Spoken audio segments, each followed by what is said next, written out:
Hello everyone, welcome back to civil techno India. मैं हूं दिशांत और आज मैं आपको दिल्ली मुंबई एक्सप्रेसवे के वडोदरा सेक्शन पर लेके आया हूं। यहां पर सेवासी विलेज में एक ब्रिज का कंस्ट्रक्शन किया गया है। यहां से लेकर 10 से 15 किलोमीटर का अपडेट दूंगा कि यहां पर कितना काम हो चुका है। साथ ही साथ इस वीडियो में ये बताने की कोशिश करूंगा कि बजट 2022-23 में इंफ्रा सेक्टर में और NHI के लिए क्या क्या नई घोषणाएं और परियोजनाओं का प्रारंभ किया जाएगा, उसको डिटेल में यहाँ समझने की कोशिश करेंगे। और फाइनेंस मिनिस्टर और प्रेसिडेंट ने इस बजट में कौन से नए एक्सप्रेसवे की घोषणा की गई है, साथ ही साथ यहाँ पर WDFC और जलमार्गों को लेकर कौन सी नई परियोजनाएं चालू की जाएगी, उसे यहाँ पर समझने की कोशिश करते हैं।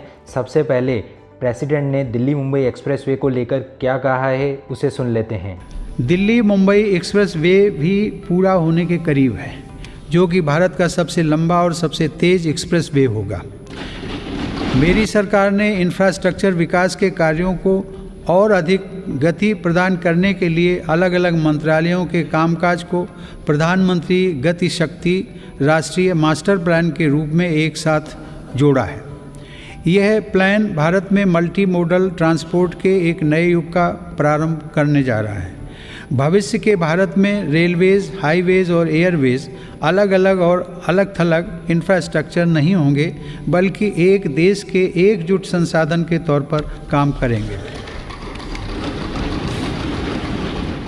तो आप यहाँ पर समझ ही गए होंगे कि PM गति शक्ति योजना में एक मास्टर प्लान बनाया जाएगा, जिसमें रोड, रेलवे, एयरवेज तीनों डिपार्टमेंट को साथ में लाकर यहाँ पर एक मास्टर प्लान तैयार किया जाएगा। इसके अलावा सरकार ने यहाँ पर पिछले 7 सालों में NHI द्वारा कितना काम किया गया है, उसको बताने के लिए यहाँ पर एक डेटा पेश किया गया है। मार्च 2014 तक कुल NH रोड का नेटवर्क 90,000 किलोमीटर था, जो 2021 में बढ़कर 1,40,000 किलोमीटर हो चुका है। इसका मतलब है पिछले 7 सालों में यहाँ पर 50,000 किलोमीटर NH रोड का कंस्ट्रक्शन किया गया है। मार्च 2014 में हमारे देश में राष्ट्रीय राजमार्गों की कुल लंबाई 90,000 किलोमीटर थी, जबकि आज उनकी लंबाई बढ़कर 1,40,000 किलोमीटर से अधिक हो गई है। NHI के पिछले बजट के मुकाबले इस साल के बजट को 68% तक बढ़ाया गया है। लास्ट ईयर जहां पर बजट 1,81,101 करोड़ रुपए था, वहीं पर इस वर्ष 2022-23 में ये बजट को बढ़ाकर 1,99,107.71 करोड़ रुपीस कर दिया गया है। तो टोटल बजट में बढ़ोतरी 81,000 करोड़ रुपीस की गई है। और टोटल रोड नेटवर्क के कंस्ट्रक्शन की बात करें तो जहां पर पिछले साल 12,000 किलोमीटर रोड का कंस्ट्रक्शन किया गया था, वहीं पर इस साल 25,000 किलोमीटर रोड का कंस्ट्रक्शन किया जाएगा। यहाँ पर रोड नेटवर्क के टारगेट को डबल नहीं किया गया है, इसमें एग्जिस्टिंग रोड के डेवलपमेंट का काम भी शामिल है। साथ ही साथ इन एक्सप्रेसवे के साइड्स में मल्टी मॉडल लॉजिस्टिक पार्क को डेवलप किया जाएगा। कार्गो टर्मिनल का निर्माण किया जाएगा, जहां पर फ्रेट और लॉजिस्टिक के रखरखाव की सुविधा उपलब्ध होगी। यहां पर कुछ नए इकोनॉमिक कॉरिडोर और एक्सप्रेसवे की भी घोषणा की गई है, जिसमें तमिलनाडु में 3500 किलोमीटर के NHI वर्क को किया जाएगा, जिसमें मदुरई कोल्लम कॉरिडोर, चित्तूर तच्चूर कॉरिडोर भी शामिल है। और केरला स्टेट के अंदर 65,000 करोड़ रुपीस के कॉरिडोर का कंस्ट्रक्शन किया जाएगा, जिसमें मुंबई टू कन्याकुमारी कॉरिडोर भी शामिल है। इसी के साथ वेस्ट बंगाल में 25,000 करोड़ रुपीस के काम किए जाएंगे, जिसमें कोलकाता से सिलीगुड़ी का रोड के अपग्रेडेशन का काम शामिल है। इन सभी प्रोजेक्ट पर काम इस साल के अंत तक शुरू हो जाएंगे। अभी इन सभी प्रोजेक्ट पर डिटेल प्रोजेक्ट रिपोर्ट को बनाने का काम जारी है। इसके अलावा रेलवे में भी कई घोषणाएं की गई है, जिसमें से रेलवे का इलेक्ट्रिफिकेशन करना, साथ ही साथ WDFC और EDFC पर नई घोषणाएं की गई है, जिसमें आगे फ्यूचर में कौन से डेडिकेटेड फ्रेट कॉरिडोर बनाए जाएंगे, उसके बारे में कहा गया है। Future dedicated freight corridor projects, namely East Coast Corridor from Kharagpur to Vijayawada, East-West Corridor from Bhusawal to Kharagpur to Dankuni, and North-South Corridor from Itarsi to Vijayawada. Detailed project reports will be undertaken in the first phase. इसके अलावा देश में नए 21 greenfield airport का construction किया जाएगा, जिसमें देश का सबसे बड़ा एयरपोर्ट उत्तर प्रदेश के गौतम बुद्ध सिटी में बनाया जा रहा है। देश में वाटरवेज से कनेक्टिविटी को बढ़ाने के लिए यहाँ पर राष्ट्रीय जलमार्गों का निर्माण भी किया जाएगा। देश के महत्वपूर्ण कारोबारी क्षेत्रों को बंदरगाहों से जोड़ने के लिए सागरमाला कार्यक्रम के अंतर्गत 80 से अधिक कनेक्टिविटी परियोजनाओं पर भी काम हो रहा है। अब तक 24 राज्यों में 5 मौजूदा राष्ट्रीय जलमार्गों और 106 नए जलमार्गों सहित कुल 111 जलमार्गों को राष्ट्रीय जलमार्ग घोषित किया गया है। यहाँ पर आपको बजट में कौन सी चीज़ें अच्छी लगी है और इस पर आपकी क्या राय है, उसे आप कमेंट करके ज़रूर बताएं। चलिए अभी देख लेते हैं कि दिल्ली मुंबई एक्सप्रेसवे में यहाँ पर कितना काम हो चुका है। अभी आप यहाँ पर देख सकते हैं कंटिन्यूस पोर्शन में PQC कंप्लीट हो चुका है। यहाँ पर कंक्रीट रोड का कंस्ट्रक्शन कंप्लीट कर लिया गया है। साथ ही साथ यहाँ पर MBCB और फिनिशिंग आइटम वर्क वो भी कंप्लीट किया जा चुका है। कुछ हिस्सों में यहाँ पर हिंड्रेंस के कारण, जैसे इलेक्ट्रिक पोल या फिर लैंड एक्विजिशन में प्रॉब्लम के कारण वहाँ पर काम थोड़ा बचा हुआ था, वहाँ पर भी अभी काम शुरू हो चुका है। अभी आप यहाँ पर देख सकते हैं फैजलपुर अनगढ़ रोड पर एक PUP का कंस्ट्रक्शन किया जा रहा है। इसका कंस्ट्रक्शन अभी शुरू हुआ है, ये चेंज ऑफ स्कोप का हिस्सा है। अभी आप यहाँ पर देख सकते हैं इसके राफ्ट का काम किया जा रहा है। उसके अलावा यहाँ पर आप आगे की तरफ जाएंगे, जो रोड अनगढ़ और फैजलपुर को कनेक्ट करती है, वहाँ पर ब्रिज का कंस्ट्रक्शन किया गया है। उस ब्रिज का निर्माण भी पूरी तरह से कंप्लीट हो चुका है। उसके साइड्स में आरी वॉल का कंस्ट्रक्शन किया जा रहा है। यहाँ पर ब्रिज में आरी वॉल का कंस्ट्रक्शन कंप्लीट होने के बाद थ्रू आउट PQC कर लिया जाएगा।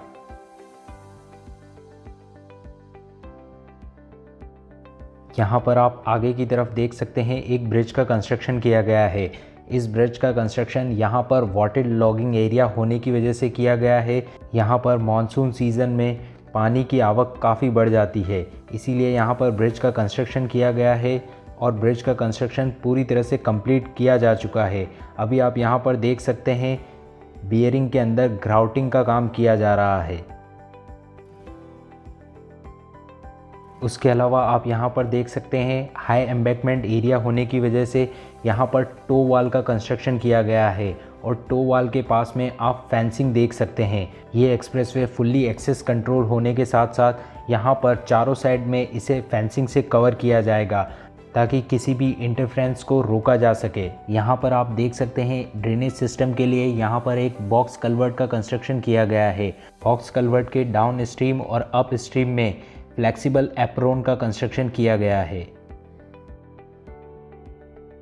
इसके अलावा आप यहाँ पर देख सकते हैं कुछ एरिया में यहाँ पर स्लोप प्रोटेक्शन का काम बचा हुआ है, तो यहाँ पर आप देख सकते हैं किस तरह से स्लोप प्रोटेक्शन का काम किया जा रहा है। यहाँ पर स्लोप प्रोटेक्शन का काम किस तरह से किया जाता है उसको मैंने इस वीडियो में समझा रखा है, आप इस वीडियो को देख सकते हैं। उसमें आपको स्लोप प्रोटेक्शन किस तरह से किया जाता है उसको डिटेल में आइडिया लग जाएगा। इसके अलावा यहाँ पर कुछ पोर्शन में टो ड्रेन का काम बचा हुआ है, उसे भी यहाँ पर किया जा रहा है। चलिए अब चलते हैं आगे की तरफ और यहाँ पर टोल प्लाज़ा का रायका और दोड़का विलेज के बीच में टोल प्लाज़ा का कंस्ट्रक्शन किया गया है। उससे पहले आप यहाँ पर देख सकते हैं एक ब्रिज का कंस्ट्रक्शन किया गया है और ब्रिज जहाँ पर भी इस एक्सप्रेसवे में ब्रिज का कंस्ट्रक्शन किया गया है वहाँ पर इसी तरह से 50 to 75 mm के वियरिंग कोर्स का लेइंग किया जाता है। वियरिंग कोर्स का लेइंग बिटुमिनस कंक्रीट से किया जाता है। अगर आप उसे डिटेल में समझना चाहते हैं तो उस पर मैंने एक डेडिकेटेड वीडियो बना रखा है, लिंक आपको डिस्क्रिप्शन बॉक्स में मिल जाएगा। चलिए अब चलते हैं टोल प्लाज़ा की तरफ।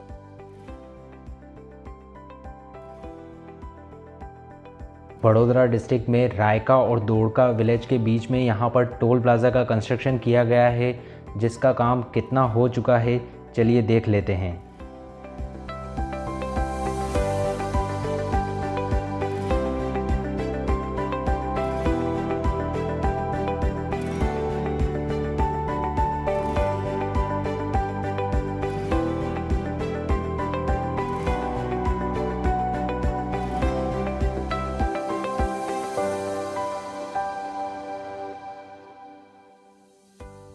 यहाँ पर 19 लेन के टोल प्लाज़ा का कंस्ट्रक्शन किया गया है, जिसका काम आप देख सकते हैं ऑलमोस्ट कंप्लीट कर लिया गया है और फिनिशिंग एक्टिविटी बचा है।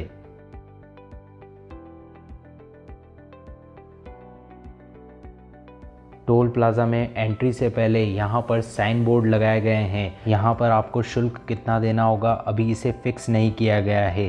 साथ ही साथ दूसरा साइन बोर्ड आप देख सकते हैं, यहाँ अति विशिष्ट व्यक्तियों के लिए टोल यहाँ पर फ्री होता है। उसका लिस्ट लगाया गया है कि किन किन लोगों के लिए यहाँ पर टोल कंसिडर नहीं किया जाएगा। उसका लिस्ट आप यहाँ पर देख सकते हैं। इसके अलावा यहाँ पर यही साइन बोर्ड को इंग्लिश में भी मार्क किया गया है।